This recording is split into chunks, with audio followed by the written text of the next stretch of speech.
I'll be brief in my remarks, but hope to be powerful at the same time. I think one of the things that I'm most excited about as I look out at the audience is I see a lot of chapters of my life really quick.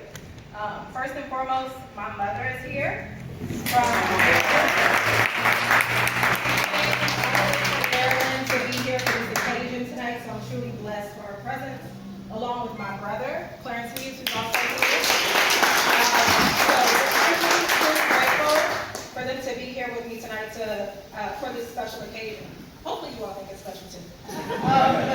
No, seriously, I think I'm truly blessed to see so many friends, so many familiar faces, but also I'm looking out and thinking about just the hope of this moment that I feel right now. So I'm going to talk a little bit about my vision for 2024. I won't bore you with all the details, but I will share some of the sense of urgency I feel right now in this moment to take on this leadership opportunity and to also take on this privilege. So not only am I humbled to be in this position, but I do view it as a privilege to serve and a privilege to be amongst folks that care enough to be here and to think through how we're all going to collectively come together for the health, the wellness, and I will say the faith of our community. So one of the things that I wanted to start with is just acknowledging, as Amelia did, individuals like Howard Robinson, Diane Howard. I don't want to leave anyone out, so don't forgive me if I forget some folks, but Otis Story in particular, Rupert Evans, Jackie Bishop, Adrian White Fain, and I'm sorry if I missed anyone else in the room, but definitely appreciate you all. Those are the folks that I think about when I think about how I'm standing here on the shoulders of giants who have lifted me up, told me stories about NAHSE, told me stories about me 50 years ago potentially not being able to be in this position, and if I was, maybe not being taken seriously because I'm a woman. Also, individuals that have inspired me, encouraged me, and also lifted me up when I've had doubt in terms of career moves. Literally picking up the phone and being able to call folks and say, what do you think about this? Who do you know here before I make a move? So I'm entirely grateful for folks that have looked out, but also in recent weeks, I will tell you, I'm truly blessed for all the text messages and calls and words of encouragement that folks have sent to me. And I also, as some of you know, was not feeling well these past 2 weeks. So it really meant a lot for folks to reach out in preparation for today. I'm glad that I'm here and well, but definitely grateful for folks that have extended support as I take on this new opportunity. One of the pieces in terms of urgency that I mentioned is focusing on the next generation. So some folks may say, well, aren't you the next generation? I am. I probably am to some, but I would say to others, we're all the next generation, right? At some point in time, no matter where you are in your life, whether you're new in your career, mid-career, some folks are approaching retirement, some folks are in retirement and thinking about getting out of it maybe, who knows? But I would say we're all someone's next, right? We're all someone's next.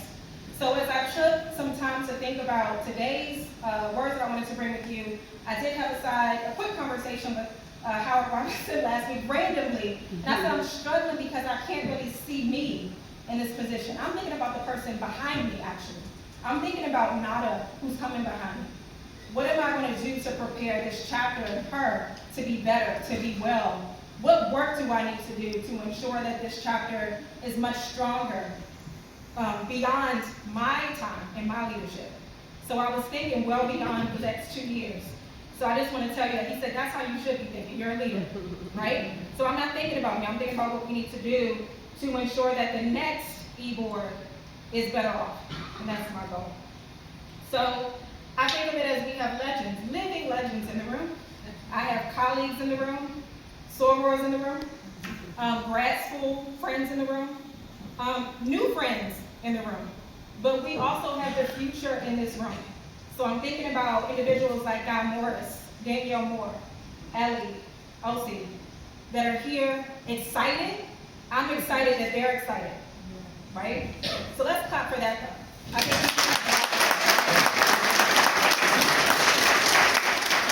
and one of the things I want to talk about too, as I think about this occasion, and I mentioned urgency, is momentous leadership.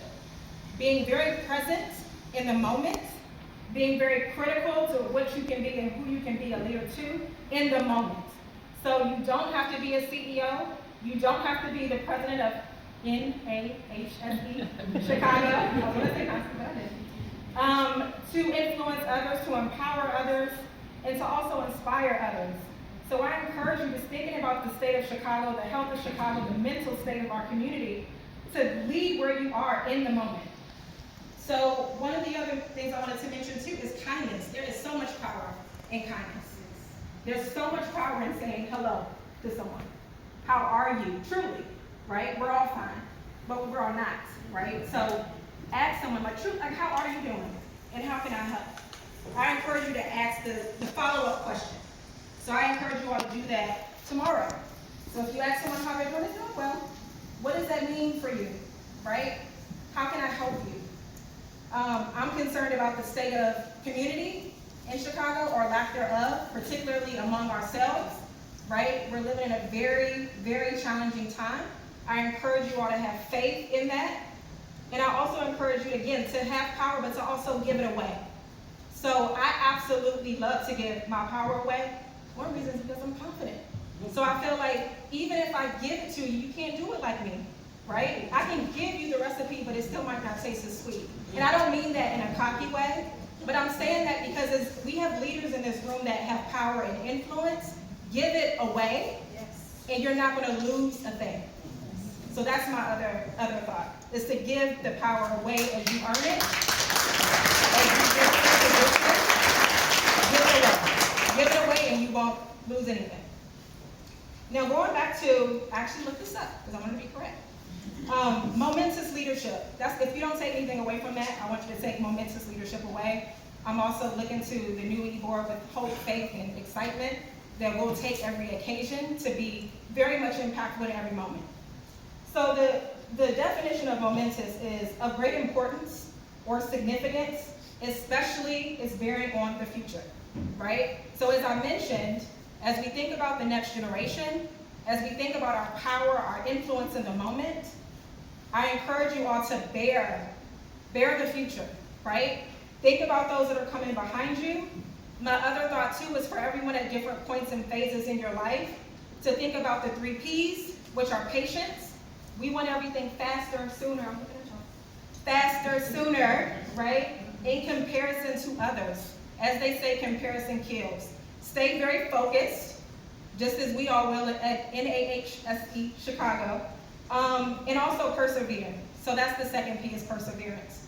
As you all continue, and I know as I've continued to grow and learn in life, I've learned that perseverance definitely makes all the difference. And then you also understand why your plans maybe didn't work when you thought they should, right? So that's where patience comes in. And then the last piece is pride. My hope is that everyone in this room will walk out of here with pride that they had engagement with NAHSE Chicago, and know that they have a home. So even if you're not in healthcare, I would love for everyone to consider this a place, a resource for community, for insight, as well as innovation for the future.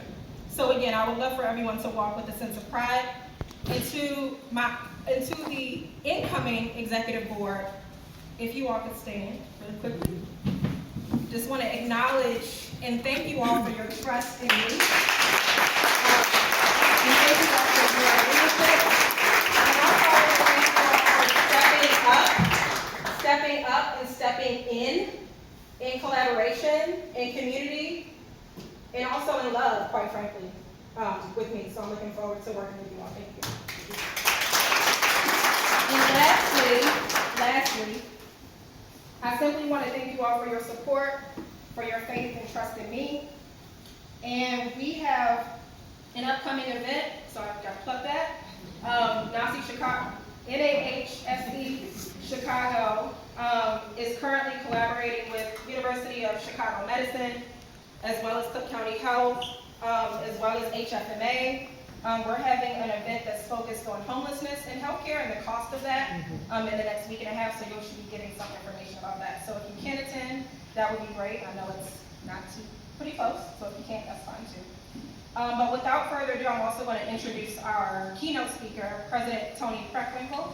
I'm going to say a few words about him.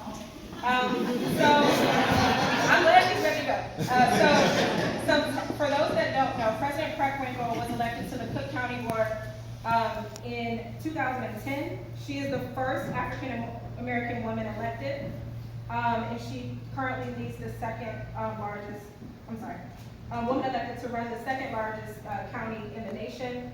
As board president, she has overseen one of the nation's largest public health and hospital systems, one of the largest criminal justice systems, and the largest forest preserve system in the country.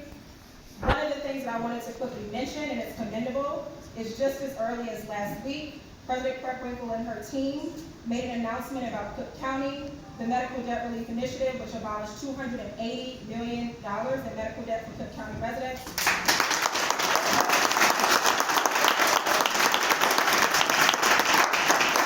And that was also in partnership with the University of Chicago Medicine, so I know we have some folks from that organization in the room. So without further ado, I would like to welcome President Preckwinkle.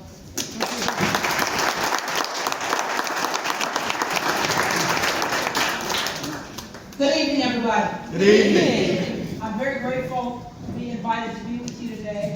I think your president here has given the keynote address. So, I'm just going to say a few things. First of all, I want to thank you for inviting me. Thank you for the good work that you do each and every day. I understand that a member of our board, of our Cook County Health and Hospital System, Robert Curry, is a past president of this organization. Yes. I've also got notes here that say Jacqueline Burgess Bishop, who served as Regional Director of Operations for Cook County Health, is the former treasurer of the organization. Deborah Carey served as interim of our healthcare system for a year. And of course, my Deputy Chief of Staff, Otis Story. It says here he's been a dedicated member for 40 years. That's pretty impressive.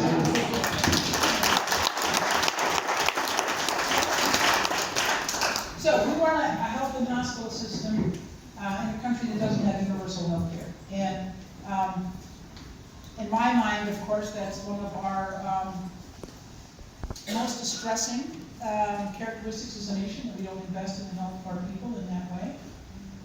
And we do what we can along the way, sort of incremental steps to push the country in that direction. We run a health and hospital system that's half of our budget. Our budget this year is $9 billion, so half of that is health care.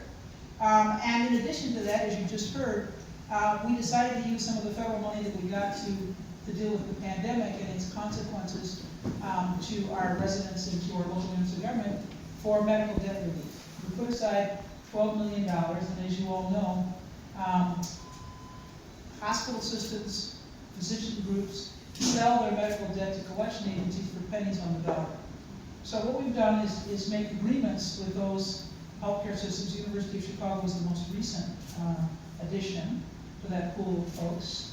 Advent and Vitality, which is, I think it's a physicians group in Sinai, are also part of the program. And with $3 million of the $12 million that we've allocated for this purpose, we, as you heard, eliminated $281 million in debt for our residents. And there are no barriers to entry in this program. You make the deals with the providers, and then basically if your household income is less than 4 times the poverty rate, you're eligible to have your medical debt eliminated. And as I said, no application process, nothing that you have to do on your part. You get a letter from RIP Medical Debt, which is our not-for-profit partner, and telling you that the debt's been wiped out and your credit. So, this is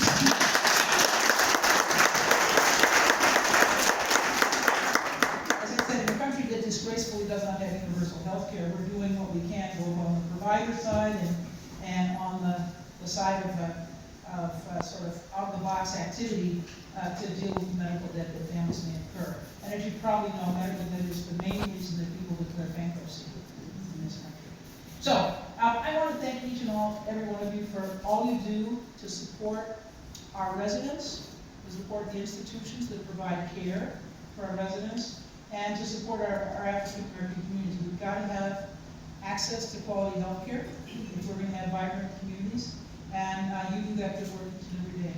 So I want to thank you for inviting me, and as I said, your president already gave my address. I'm gonna call Fitz there and thank you again.